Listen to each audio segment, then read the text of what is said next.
Now, Recovery doesn't start tomorrow. calling all angels. Recovery starts right now. And here to help is Rated R for Recovery. Calling all you angels. Now,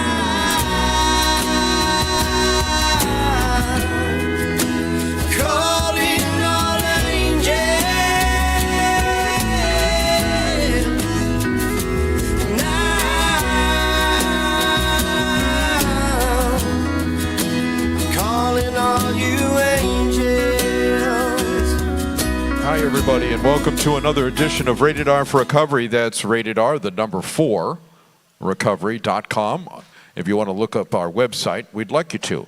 And then you can share us around with all the people you know. All the past shows are on ratedr4recovery.com. And you can also see our Facebook page. Please like us on the Facebook and pass us around to people that you know. We want to thank our sponsors, which are the... let's see, who do we have for sponsors? JC Solutions. Yes, the painting contractors, JC Solutions, both residential and commercial painting. Brian L. Edwards, Esquire. That means he's a lawyer. He's actually a criminal defense attorney, and go figure, he's helped me on numerous things through the years.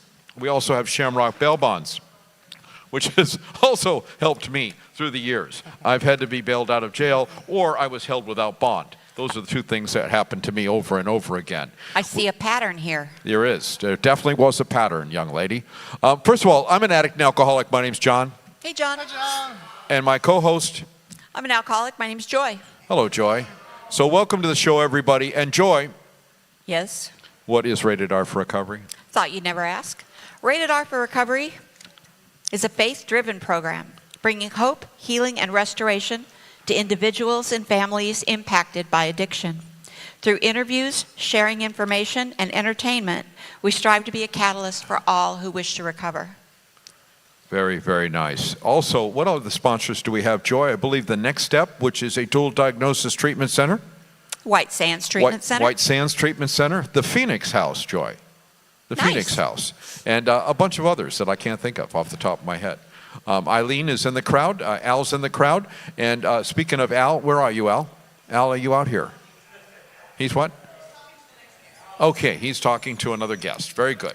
All right, well, so we partner with Kimmie's Recovery Zone, which is the partnership that we've developed from Rated R for Recovery and Kimmie's Recovery Zone in Fort Myers, Florida. We want to say hi to Jim. Yes, Jim. I see you that you're listening in whatever Hey, Jim. part of Canada that you're in. So hi, Jim. Say hi to Jim, Larry. Hi, Jim. How you doing? Very good. Have I left anything out? Oh, absolutely. Oh, YouTube. So take your phones out right now, ladies and gentlemen. Find us on YouTube. That's Rated R. Bruce, have you done this already? Very good. Ladies, have you done this already? Yes. Have you? I don't believe you have you? All right. So you look up Rated R for Recovery on YouTube. Your neighbor can show you how to do it if you're struggling like I am with technology. Then you hit the like, that little thing like this, because it takes me a while, and subscribe. And then you have liked and subscribed. Once we get as many likes and subscribes as the Lighthouse in Fort Myers has, we'll be worldwide known, and then we'll start to get money, I think. You think we'll get money, Joy? Well, we got a little bit of money. We do? It's not about the money, though. No, it's certainly not about the money. Certainly about the free Narcan. Oh, yes. Would you please, Joy, go ahead. I'm just always proud to announce that our show offers free Narcan. Come on down here, get you one. Joy, what's Narcan? Narcan is a system of spray, usually, that you can use when someone is in overdose. You spray it up their nose and you watch them for a few minutes, and you might have to do that one more time, and it will take the drug part out of your system and just kind of let your system begin to recover. And Takes then a minute. It can actually bring people back to life. It can. Okay. What's that? Yes, whoever said that. Somebody said something. I don't know what it was, though.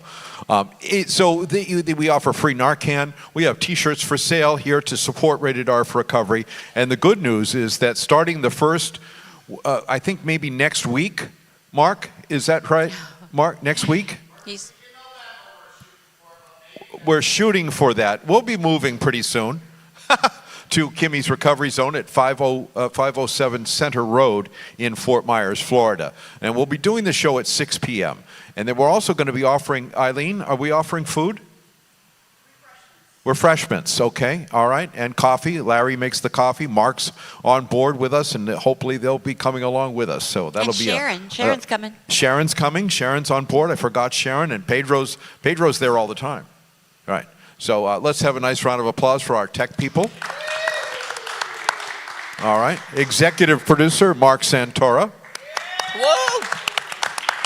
And let's start the show, shall we? It's about time, Joy. Start me What's up. taking so long? Okay, this gentleman next to me I've known for quite some time. He has been a champion in the 12-step recovery program. Please welcome Larry to the show.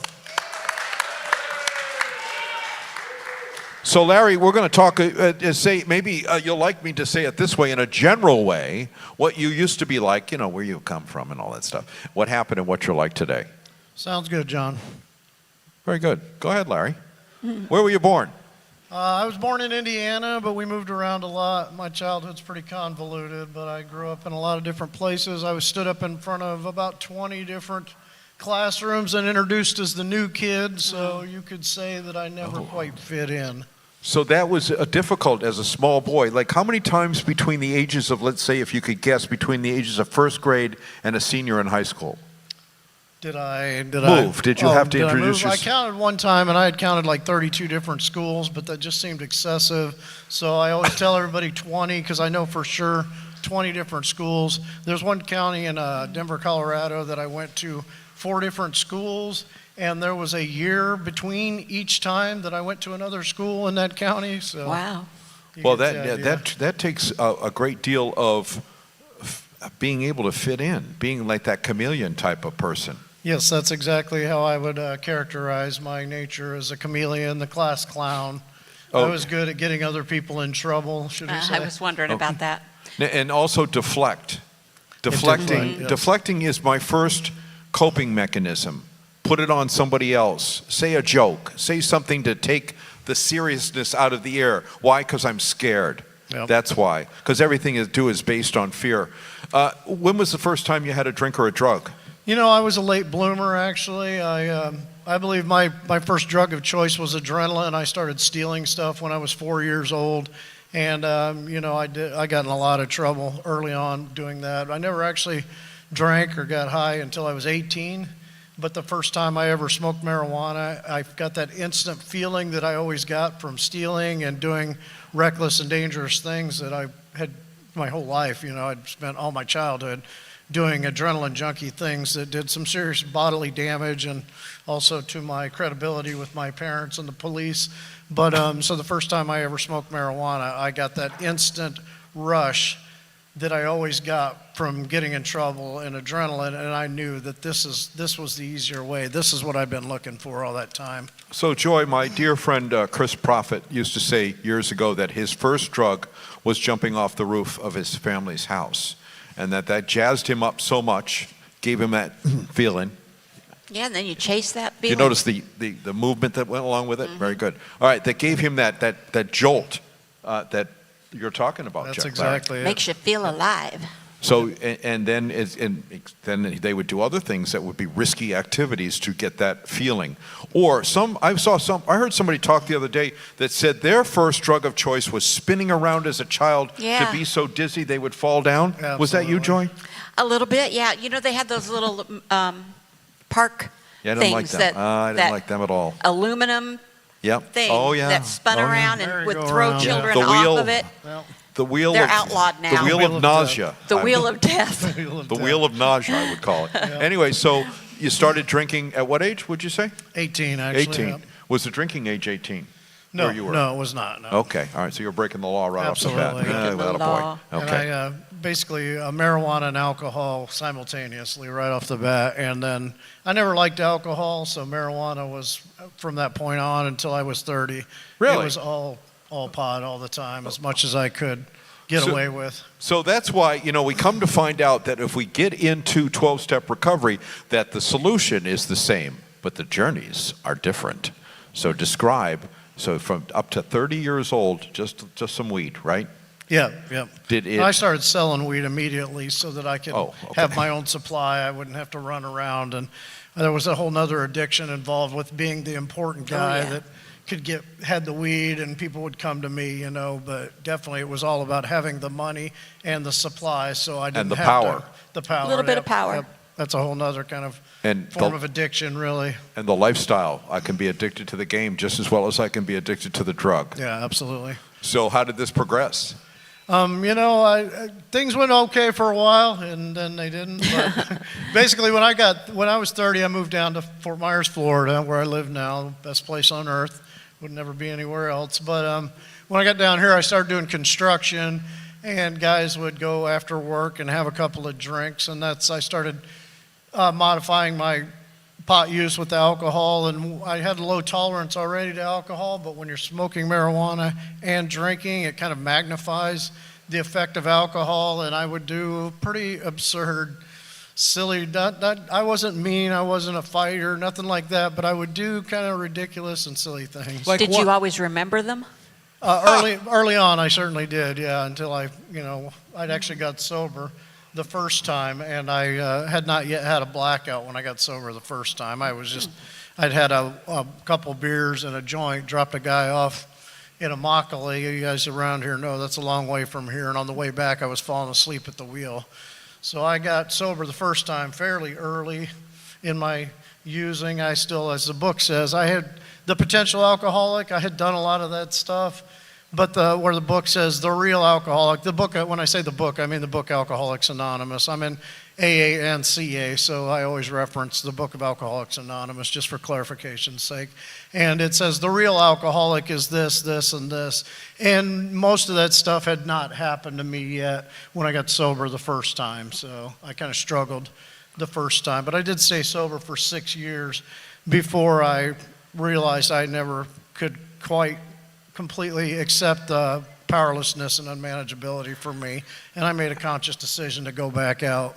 You mean just like you get the case of the efforts, you mean? Exactly, And you were fed up with the people in the groups? Yep. Because things didn't go your way? Would that be fair to say? Pretty much, yeah. I spent a year. It's a long story, and John knows the story. I've talked about it many times, but I worked my way backwards through the steps. Like so many people say, it was literally true for me because I gave up my home group. My marriage was falling apart, and my sponsor was telling me things I didn't want to hear, so I kind of fired my sponsor. I was mad at God, so I stopped praying, and when I'd go to meetings, I'd just look at all the people that I could judge, and they were the ones with the problem. I was taking everybody else's inventory, not my own anymore. And I got all the way back to step one. I've not turned my will and life over to God, so I'm standing on step one thinking, maybe it was a little bit better when I could just smoke a little weed and go get my Fred Astaire on, I called it, have a couple of drinks and go dancing, I like to refer to alcohol for me was Fred Astaire in a bottle. So My friend Paul, who's just walking out right now, he likes to dance a lot. We were at this place the other day. I'm going off topic here, but Paul showed up and we were listening to a friend's band, devoid of alcohol and drugs, and Paul was like right out there dancing with the best of them. Anyway, so you relapsed after 6 years of continuous sobriety. Yeah, You make sure a did. conscious decision to pick something up. What did you pick up? Marijuana and alcohol, yep. And- I wanted to go back to having the extra money in my pocket and that freedom and that release, really, that instant release, really. I wanted that feeling that I got the very first time again. So after 6 years of working a program, getting fed up, I understand what you said. Do you go back to selling weed too? Yeah, absolutely. Yeah. Absolutely. Immediately, yep. Immediately, yeah. Okay. How did that work out? And I was renting rooms in my house to people, and I made sure that all of those were my customers, if you will. Yeah. So I had a secondary income and a captive audience, I guess you'd say. All right. Okay. Did the drug usage just stay with alcohol and weed, or did it progress? No, what happened for me really is the big pill mill thing was going on down here at this time, and a guy came up to me and said, if you go to this doctor and you tell him that you went to this place in Fort Lauderdale that burned down and they did all their paperwork in-house, and you tell him you were getting this, this, and this, I'll give you $2,000 a month. And I said, that's a great idea. Sounds perfect for me. And, that worked out really good for about 6 months. I would just take enough pills right before I went in so that they'd be in my system, you know what I mean? So I could do the UA and everything would be fine. But after about 6 months, because I did have a legitimate back problem, I said one week I'm like, my back's really hurting. I think I'm just going to take some of these pills. They're my pills, right? I'm going to take them until my back stops hurting, and my back didn't stop hurting for the next 6 years. Yeah. You were that long? Yeah, well, you know how it goes. Yeah, I know. Lots of people. I didn't realize. I took a drink, and the drink took a drink, Yeah, and then the drink took everything. but known you for a long time. I didn't realize you had that. 10 years. I was out on 10-year relapse. Yeah, and then you become your own doctor. You need a pill, you take a pill. Yes, Yep. that's true. And I wasn't even making enough money off of them by the end to actually pay to get the prescription filled. One of those, you were your best customer? Exactly right, yeah. And All I right. was selling all the Xanax that I got because I didn't even do Xanax, and I still couldn't pay for the prescription. So what was the prescription? Opiates? Opiates, yeah, Oxy, How did you, Blues and greens. so where was the bottom? Where's the bottom? The bottom for me really was, that's another long story, but my mom had bought a duplex, 2 duplexes down here to make sure that I'm visually impaired, and she wanted to make sure that I had a source of income when she passed on. And she moved down here. Now my mom, you got to understand, my mom had been up north for 30 years. She had really only seen me a handful of times in the past 30 years. And so she moved down here and moved into the front duplex, and I moved into the back duplex. And I got kicked off of pain management. That really rocketed me to the bottom. So I couldn't, I had to go to the street, and I did not want to be a heroin addict. For me, that was a line that I had always had. And I had people in my place who were smoking crack, and I'd smoked it a couple of times. And I knew that it would take the pain away long enough for me to get over being dope sick. So I said, I'm just going to smoke crack until I get over being dope sick. And I'm not recommending this as a recovery solution, but after a week, I got over the hump of being dope sick, and I never did opiates again, but I didn't stop doing crack until a year later when it brought me to my knees. I got evicted by my own mother, actually. I was going to say, didn't your mom notice some... She started to notice. Those of us that say she started to notice. Those of us that have been in that world creates a lot of in and out traffic. Yep. For sure. And a lot of people that my mom would go, who the heck, what the heck? So And they don't stay very long. Yeah.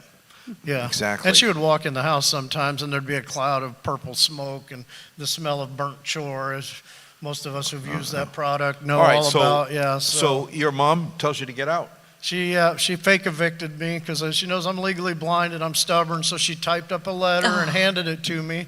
And I looked at the letterhead on it. With large print, of course. No, just it looked like the top of the letterhead, was something I could read. Yeah, the top I could read. That's exactly right, though. I could do that. The top of it, something I could read, and I never read anything else. What did it say, Larry, get out? It was my mother. No, it looked like a paper from the city. Professional. From the city of Fort Myers, an eviction notice, Like she'd legally evicted me, and I trusted my mother, and so I loaded my stuff on my bicycle, and whatever I could load on my bicycle, and I rode away. Where'd you go? go? And my mother moved back up to Indiana to get away from me. I like to say because she couldn't stand to see what I had done to her baby boy. Yeah. So I went. She actually put my clothes and a couple other things in a little 8x8 storage unit in Life Storage in North Fort Myers. So I had a place that I could go at night, and I would put my bike away, and I would get out my tarp and my pillows and my blankets, and I would change into my stinky clothes, and I'd go by in the landscape behind Life Storage most of the time and sleep, unless it was raining. And then I'd go to this AA clubhouse that's up in North Fort Myers, and that's a special kind of sickness when you're in this raining. I'm under this picnic table behind an AA clubhouse where I've sat for many, many meetings, and I'm drinking a 4-pack of Natty Ice, and I'm giggling to myself looking at that back door, and I kid you not, I would look at that door and say, it's just 12 steps away. It's just 12 steps away, and I'd giggle like a lunatic. Huh, interesting. God doesn't make junk. I make junk out of what God made. And it takes us down these bad roads or these bad streets or these bad neighborhoods. But the biggest devastation is that I hurt the people I love and that love me. And I will say that every week because that resonates deep with me. And so when did you say this, enough's enough? What'd you do to get sober? Ironically enough, I came out of a blackout surrendering to God. I had no clue that morning that I was going to do that, but I went to this bar at noon with another homeless guy and had a pitcher of beer with the last money I had, and we rode on down the road, and I lost him somewhere. It was more of a gray out, but I came out of this blackout on my knees in a park, my hands thrown up to the sky, praying from the top of my lungs, saying, I'll do whatever you ask me to, God, if you just get me back to the rooms of recovery. And a couple moments later, really. That's it right there. The surrender. The first step, I can't. Then the second step, he can. And the third step? I think I'll let him. I think I'll let him. So what happened now? So you go. Almost immediately, there was a cop car pulled up and the sirens went off. Yeah, it was like an instant answer to that prayer. I kid you not. The way I remember it was the moment I was done saying that, the sirens went off. And honestly, guys, it was the first time in my life that I heard sirens that I didn't flinch. Yeah. And I wasn't scared. I felt like this huge weight had just fallen off of my shoulders, because I knew in my heart of hearts that God had literally shown up in that moment and answered the prayer that I had just made. And I didn't feel like I was worthy of that, but I knew he'd done it anyway. Larry, what's life like today for you?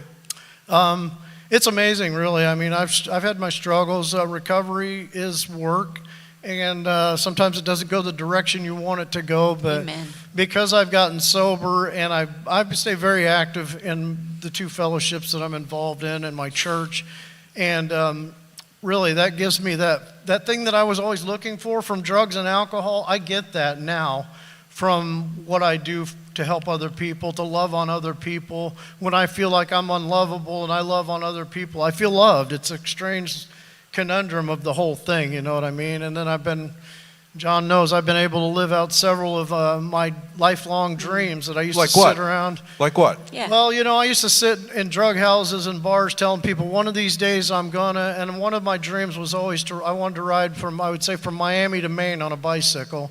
And I was in a meeting one day, and I was sharing with everybody, I have this great faith in God. He gives me everything I need if I just trust him. And I walked out the door of that meeting, and I kid you not, I heard this voice in the back of my head that said, Larry, what is the quality of your faith in me? If you'll sit in these meetings and tell people you trust me, but you won't go out and live the dreams I gave you. And that was the first moment in my life that it ever even occurred to me that it wasn't even my dream to do this. And 2 weeks later, I loaded my bike on what's called the Key West Express, is a boat that takes you to Key West, and I started riding up the East Coast.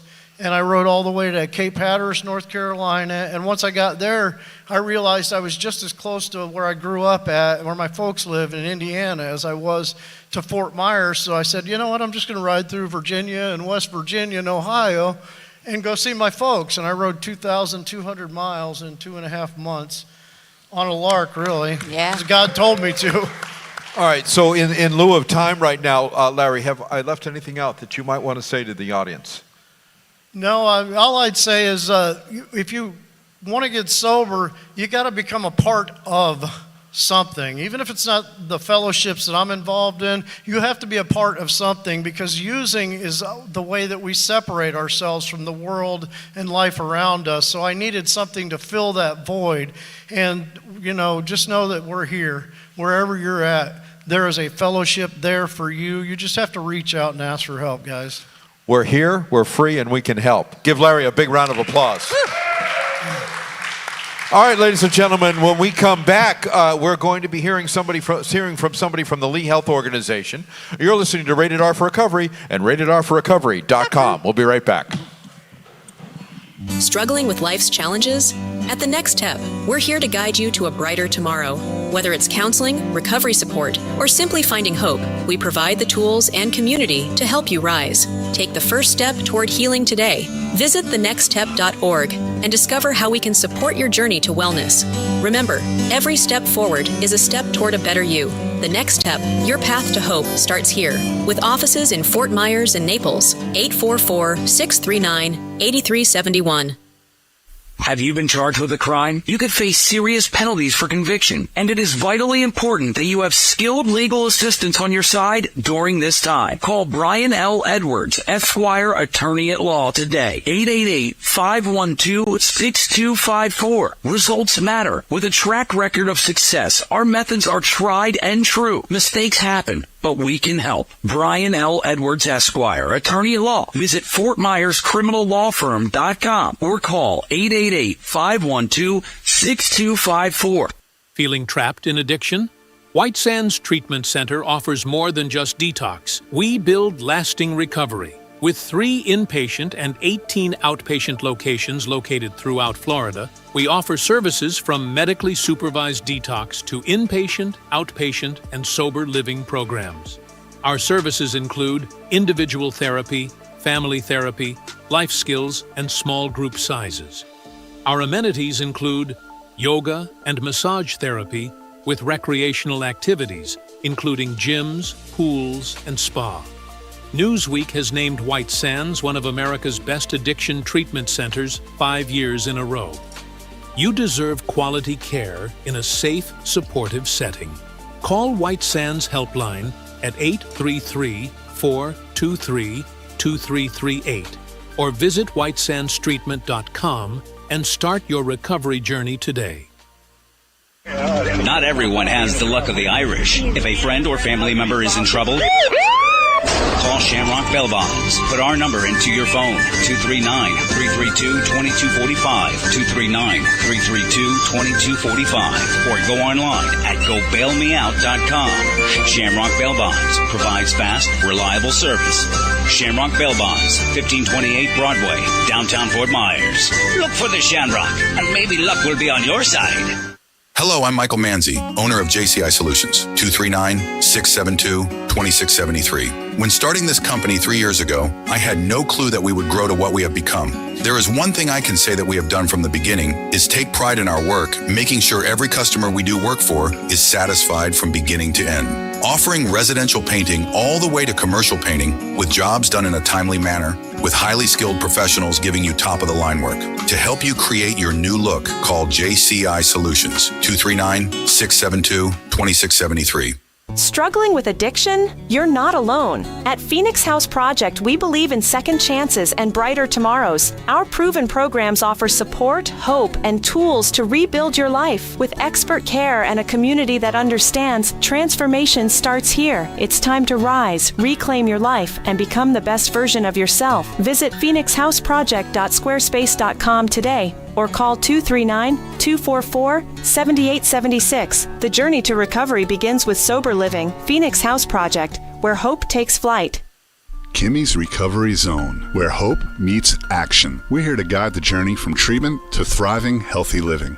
With peer support, public education, and vital resources like housing, employment, and Narcan training, we're building stronger communities. Ready to make an impact? Together, we're creating a network of recovery, resilience, and renewed lives. Kimmie's Recovery Zone, your hub for healing and hope. Visit us online today at kimmiesrecoveryzone.org. It's not how we survive, it's how we thrive.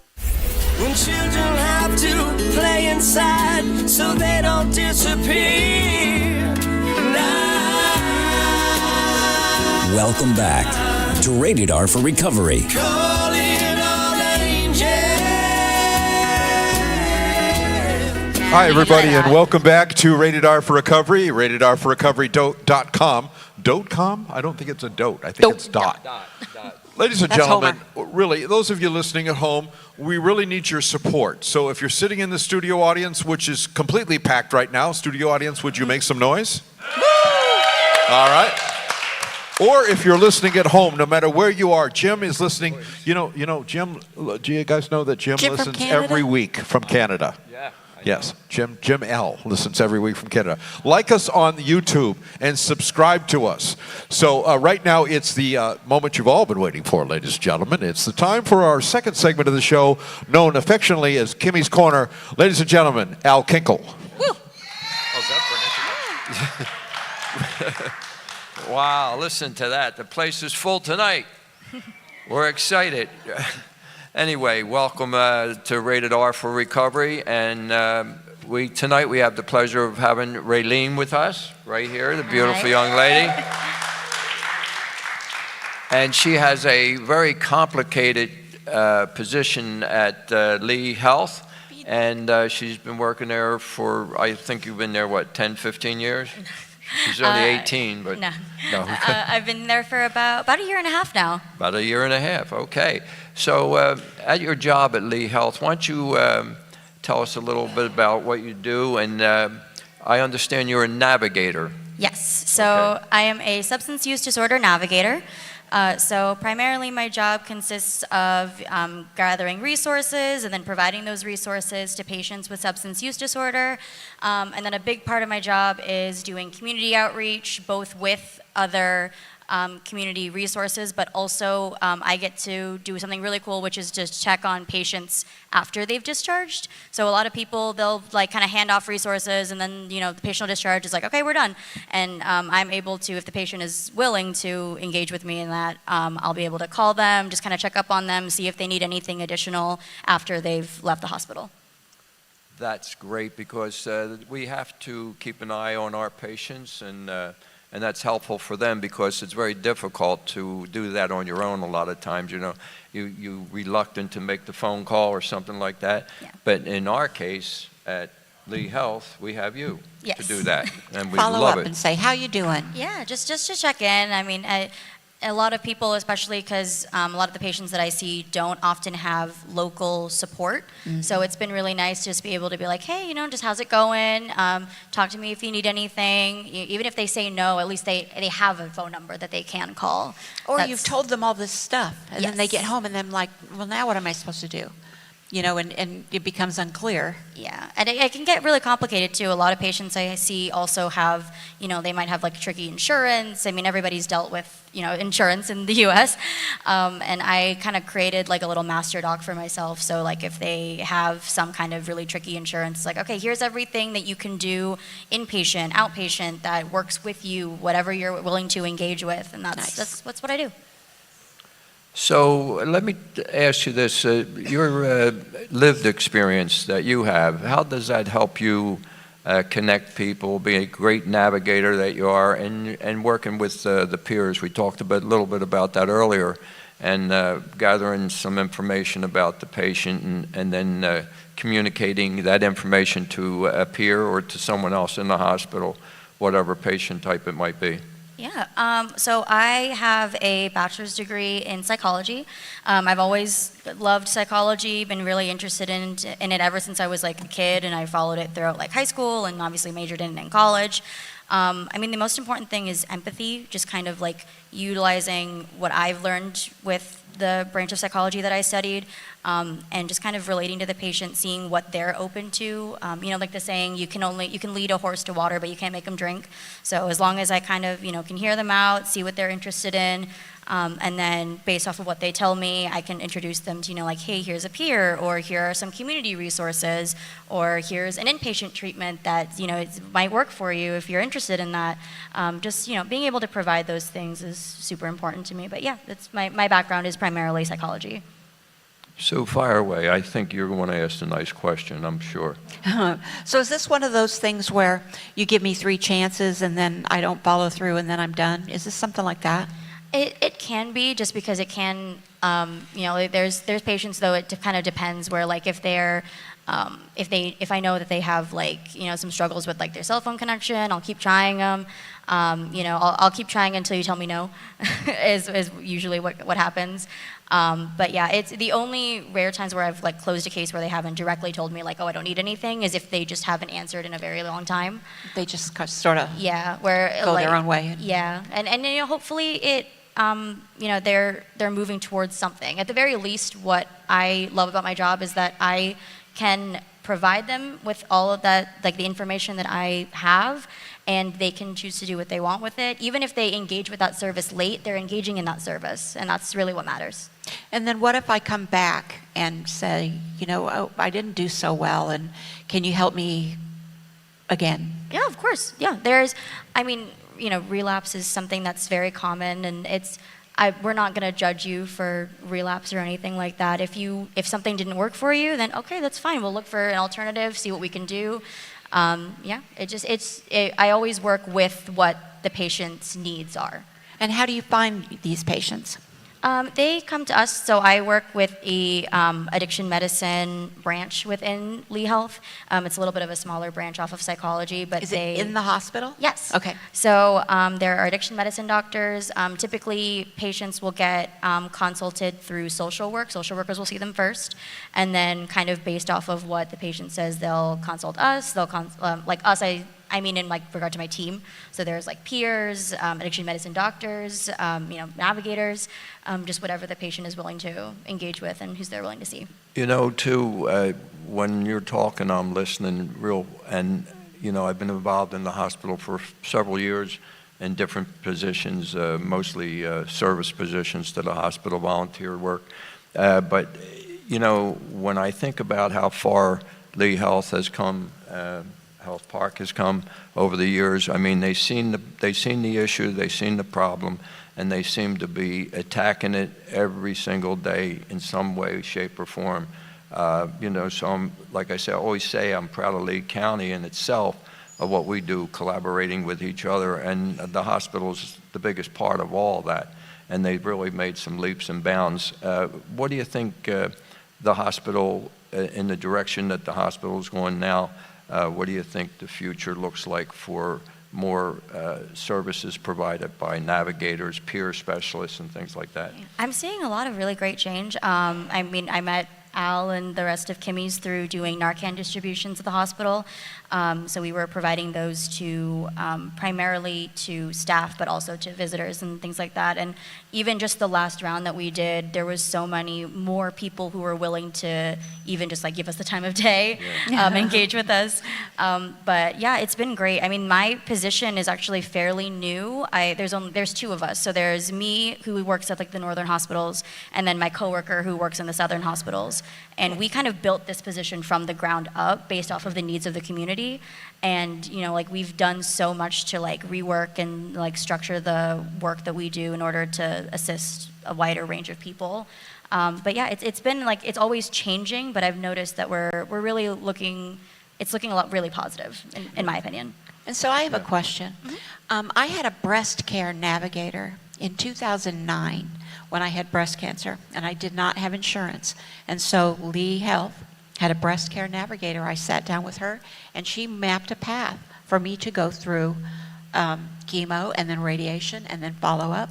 And it worked wonderfully. And then I had breast cancer again in 2014, and they had expanded that service. And so when I hear navigator and then I hear it applied to a different service and see how they can put those systems in place to navigate you through whatever, what do you call it, whatever section that you're in, that you have going on, and somebody to navigate you through that. Is that kind of what we're talking about? Yeah, no, exactly. Yeah, it's my particular subject specialty is substance use, which is something that I don't think people realized until I kind of got into the position that it's really needed. There are, like you said, cancer navigators, there are nurse navigators, but a lot of people, especially when I first got hired, it was very much so they're discharged and they're done. And Yes. it's that's a human person that definitely needs additional assistance going forward, which is why I love what I do. So, yeah. Yeah, I think, again, a navigator, what that position is and how important it is, and working with the peers and working with the other doctors in the hospital. Now, today, with navigators showing us the way rather than just walking out of a hospital and just forget about it. Same with breast cancer, same with cancer. We have a navigator for cancer. I did when I had my bout with that. But the deal is that it's so helpful because it's hard to make phone calls once you come home from a hospital, and if you're so sick and you need continuum of care, you might not do that. So you're saving a lot of lives by doing what you do, and we thank you for that. Well, and Kimmie's is basically a navigator. Yeah. You bring people Yeah. together, find out what they need, and navigate them Yeah. to the services that they need. And I think that that's something that has become more prevalent in this community, Yeah. to just not say, here you go, like give a man a fish, he eats for a day, teach a man to fish, and he eats for the rest of his life. Yeah. That it's helping set people up for success. Yeah, it's changed the whole dynamics around. I mean, like you take the RCOs now today, we had a big meeting today. There was 158 people on that phone call. And it's all of us, in a sense, we say Kimmie's Zone has a lot of faces, and it's a resource center, basically, if you want to just basically say. But today, on the phone with 158 other people like us, trying to help other people navigate through life. And I think it's just a blessing, and the hospital's doing a great job. And you're doing a great job. And who you work with? So like my peers, or so? Your partner. Oh, that's Chanel. Yeah. Yeah. No, she. Say her name. We're going to thank her. I don't know. Well, I know, but I don't know if she's okay with me saying her Oh name. yeah. Well, don't mention her name. We'll put it up on the cue cards. This is. You know who you are. Yeah. We know who you are. She is a fantastic navigator, and like she taught me everything I know, and we collaborate so often. She's amazing. Yes, tell her I thank her. And she knows that. Oh yeah. She's a sweetheart. No, I know. And everybody at the hospital treats us well. And we can also remember the time when when Narcan and things like that in the hospitals weren't even talked about. No. We didn't even have it in the emergency room. You couldn't have it there, and you didn't have peers and things like that. So now all those beautiful things that are happening in life is progressing us along and helping so many people. So again, I thank you for that. And Lee Health, with the recovery, the mental health programs, and so in the mental health issues that we do at the hospital, what would you say is our position there, and how do you work with that besides mental health and addiction in the mental health area? Like can you rephrase the question? Navigate those through that. Oh yeah. So a lot of the time we're working with doctor. I mean, like we have charts and everything. We read all the notes.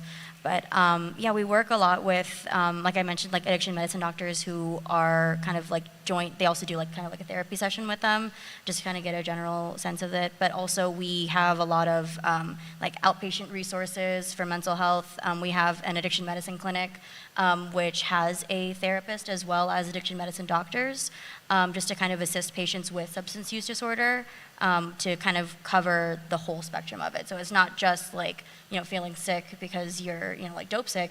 It's also making sure that they are well mentally as well, and, making sure that they're well taken care of. Do we have phone numbers or anything like that we use in case somebody has a problem? Or a website? Yeah. Yeah, I mean, we have the addiction medicine offices in New Brittany. Everything is available through Lee Health's website as well. And then obviously there's also like crisis center that we give out and things like that. Okay. So through Lee Health's website, you can go and find, what would I look for? It would be under addiction medicine, or Addiction honestly, medicine. it might be easier because if you just look up Lee Health Addiction Medicine New Brittany, it'll pop up like right on Google. And let's get to the meat of this. How important is it to work with Kimmie's Recovery Zone and get those Narcans out and the other things that you do, and help the patients throughout? Honestly, Kimmie's has actually been a really great help for us because a lot of what we provide in terms of like navigation sense is also community resources. Because a lot of people will be, they'll be given like just general like inpatient resources, but I have a lot of patients where, like they're working multiple jobs, or like they can't do inpatient, like they might need additional assistance. So I always give them Kimmie's flyers, I give them Centerstone flyers, just people in the community who are willing to kind of meet them where they're at and provide that additional support as needed for those patients. So Kimmie's has been a really great help. I mean, I have so many of your flyers out. I have so many that I give out to patients just whenever, they mention oh, I need like connection with food or with a case manager, or I just need somebody to talk to. I give them the peer. I have like your big flyer, but yeah, Kimmie's has been super, super helpful for us. So I really appreciate it. Good. So Eileen will help you once in a while, and Heidi and Pedro and Tracy and Stacy. Oh yeah. I think I've called a couple. I think I called Patrick as well. Like I've called like Patrick too. Thanks, Shirley. Yeah, I've called a lot of peers being like, hey, can you help me out with something? And they're always so attentive and super helpful. Thank you. Yeah, they're great. We have a great team over there that really cares, and you're a navigator, and doing what you do, and doing the work that we all do in here, people in this room, and the people that are listening. The work that we do, we love doing that. We love to help people. We love people, and I think that's why we do it. And I sense that about you. You have really a good sense of people and what they need, and that's what we need. Yeah, exactly. That's like I said, that's why I love my job. I get to meet all kinds of people, but also just kind of meet them where they're at and see what they need. And, in rare cases, I get to provide that little bit of empathy that maybe they were just looking for. Meet them where they're at. That's so important. So the growth of what you're doing there at the hospital, your growth, so we see that growing probably pretty quickly, pretty fast as we go along. I know that's a big leap, but I think that because you're taking on so much, that department's going to have to grow. Oh yeah, no, for sure. I think, oh gosh, I think I'm allowed to say this. We did just, we're working on some more like outpatient assistance, like some for people who are going through, like who aren't necessarily coming through the hospital, just doing outpatient. We've been looking for, people like that. We have peers in every hospital right now, and we're always talking with hospital staff, seeing like what more we can do. Even just like going around and providing flyers for our department, just being like, hey, like we're here, just in case you weren't aware that we have like peers and navigators, like we're here, you can always consult us. And it's been great seeing how many people we've been able to help, because that's the most important thing. Yeah, and the peers, so everybody listening again and in the room also, peers are really where the growth is at. I mean, meeting people where they're at, and peer specialists, as we call them today, they're professional people doing a professional job and helping, and to use what you're navigating through life's experiences. And I know for us, we got great peers, and again today, we're just listening to a lot of people there, and the more I read about peers, how important it is to have peers. And there's going to be a lot of growth there in the near future. I can see that happening very quickly. Yeah, each one of us needs somebody. It's the difference between doing it alone again, getting out of the hospital, or somebody tells you about something and you leave, and then you're at home, and then you fall into the same situation over and over again. And I was told when I got sober early on that if you don't make your decisions alone, chances are you're going to make better decisions. And to just give up a little bit of my thinking and do it a different way for people who have offers for me and things that they know that will help if I would just avail myself of them. And to find that out and to take that step and to let somebody show you something and then see if it works. And many times it does, and then you're on the road. Exactly. You are on your road, that's for darn sure. What was the training? I know you mentioned it in the beginning, but in the hospital, do you continue to train? Do you continue to go to school, or are you taking a breather from that? Right now I'm taking a breather from it, but the one thing I will say is just because in regard to training, I mean, I think any part of my job is fairly trainable. You kind of that's a really cool part about me, and specifically is that we kind of are building this position through Lee Health kind of as we're going. Like, it's a fairly new position. I think my coworker was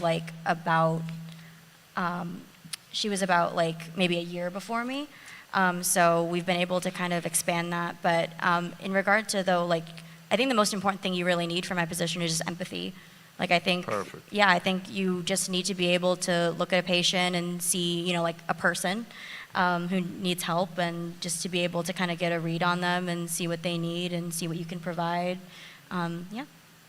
Well, I think this was great and fantastic, and thank you so much. And I need some help, so stay for half an hour afterwards. He needs a little navigation. I appreciate it. Hey. Done. Thank you. Is that it, John? Weren't you very informative? Thank you so much. Give Leanne another round of applause, everybody. Leanne, we do have an age code here when you come in. I'm just saying. That was a joke. That was a joke. You look very young. Anyway, so ladies and gentlemen, Kimmie's Corner, give them a nice round of applause. When we come back, Al, we're going to be hearing the great singer-songwriter Bruce Gallant. You're listening to Rated R for Recovery and RatedR4Recovery.com.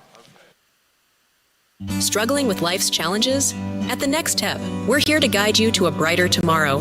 Whether it's counseling, recovery support, or simply finding hope, we provide the tools and community to help you rise. Take the first step toward healing today. Visit thenextstep.org and discover how we can support your journey to wellness. Remember, every step forward is a step toward a better you. The Next Step, your path to hope, starts here. With offices in Fort Myers and Naples, 844-639-8371. Have you been charged with a crime? You could face serious penalties for conviction, and it is vitally important that you have skilled legal assistance on your side during this time. Call Brian L. Edwards, Esquire, attorney at law today. 888-512-6254. Results matter. With a track record of success, our methods are tried and true. Mistakes happen, but we can help. Brian L. Edwards, Esquire, attorney at law. Visit FortMyersCriminalLawFirm.com or call 888-512-6254. Feeling trapped in addiction? White Sands Treatment Center offers more than just detox. We build lasting recovery. With 3 inpatient and 18 outpatient locations located throughout Florida, we offer services from medically supervised detox to inpatient, outpatient, and sober living programs. Our services include individual therapy, family therapy, life skills, and small group sizes. Our amenities include yoga and massage therapy with recreational activities, including gyms, pools, and spa. Newsweek has named White Sands one of America's best addiction treatment centers 5 years in a row. You deserve quality care in a safe, supportive setting. Call White Sands Helpline at 833-423-2338 or visit whitesandstreatment.com and start your recovery journey today. Not everyone has the luck of the Irish. If a friend or family member is in trouble, call Shamrock Bail Bonds. Put our number into your phone, 239-332-2245, 239-332-2245, or go online at gobailmeout.com. Shamrock Bail Bonds provides fast, reliable service. Shamrock Bail Bonds, 1528 Broadway, downtown Fort Myers. Look for the Shamrock, and maybe luck will be on your side. Hello, I'm Michael Manzi, owner of JCI Solutions, 239-672-2673. When starting this company 3 years ago, I had no clue that we would grow to what we have become. There is one thing I can say that we have done from the beginning is take pride in our work, making sure every customer we do work for is satisfied from beginning to end. Offering residential painting all the way to commercial painting with jobs done in a timely manner, with highly skilled professionals giving you top-of-the-line work. To help you create your new look, call JCI Solutions, 239-672-2673. Struggling with addiction? You're not alone. At Phoenix House Project, we believe in second chances and brighter tomorrows. Our proven programs offer support, hope, and tools to rebuild your life. With expert care and a community that understands, transformation starts here. It's time to rise, reclaim your life, and become the best version of yourself. Visit phoenixhouseproject.squarespace.com today or call 239-244-7876. The journey to recovery begins with sober living. Phoenix House Project, where hope takes flight. Kimmie's Recovery Zone, where hope meets action. We're here to guide the journey from treatment to thriving, healthy living. With peer support, public education, and vital resources like housing, employment, and Narcan training, we're building stronger communities. Ready to make an impact? Together, we're creating a network of recovery, resilience, and renewed lives. Kimmie's Recovery Zone, your hub for healing and hope. Visit us online today at kimmiesrecoveryzone.org. It's not how we survive, it's how we thrive. When children have to play inside so they don't disappear. Welcome back to Rated R for Recovery. Welcome back to Rated R for Recovery, RatedR4Recovery.com. My shoes white? They look pretty white. So I like to have white shoes. Just saying. All right. How's everybody doing? Very good? Okay. All right. Don't everybody yell at once. Okay, this is the portion of the show which we have some live entertainment. Tonight is no different, ladies and gentlemen. From all parts of Lee County, Collier County, and Charlotte County, recording artist, this is Bruce Gallant. Oh, thank you. Check, check, okay? How are you? I saw what Joy was wearing, so help me decide what to play tonight, I guess.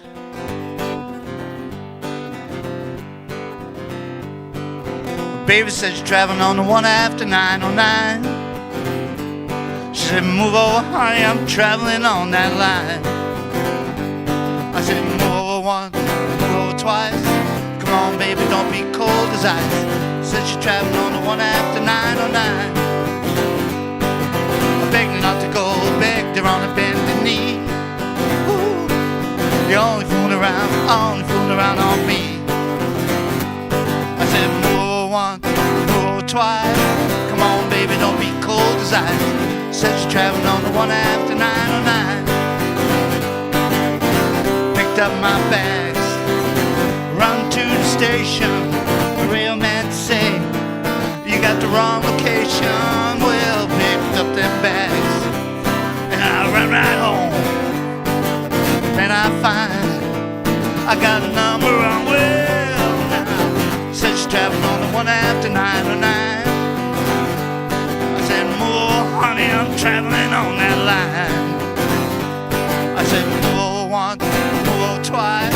Come on, baby, don't be cold as ice. Said she's traveling on the 1 after 909. Picked up them bags, run to the station. The real man say, you got the wrong location. Whoa, picked up them bags, and I ran right home. And I find I got the number on well now. Said she's traveling on the 1 after 909. I said, more honey, I'm traveling on that line. I said, more once, more twice. Come on, baby, don't be cold as ice. Said she's traveling on the 1 after 90. Said she's traveling on the 1 after 90. Said she's traveling on the 1 after 909. Yeah.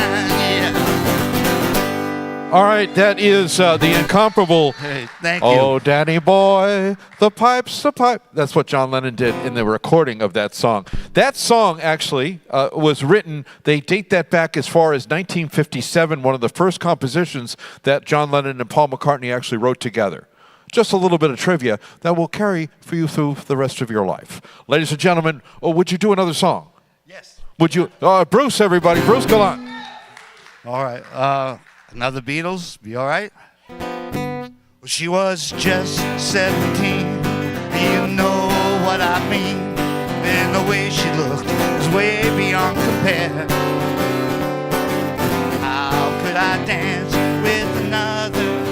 Ooh, when I saw her standing there.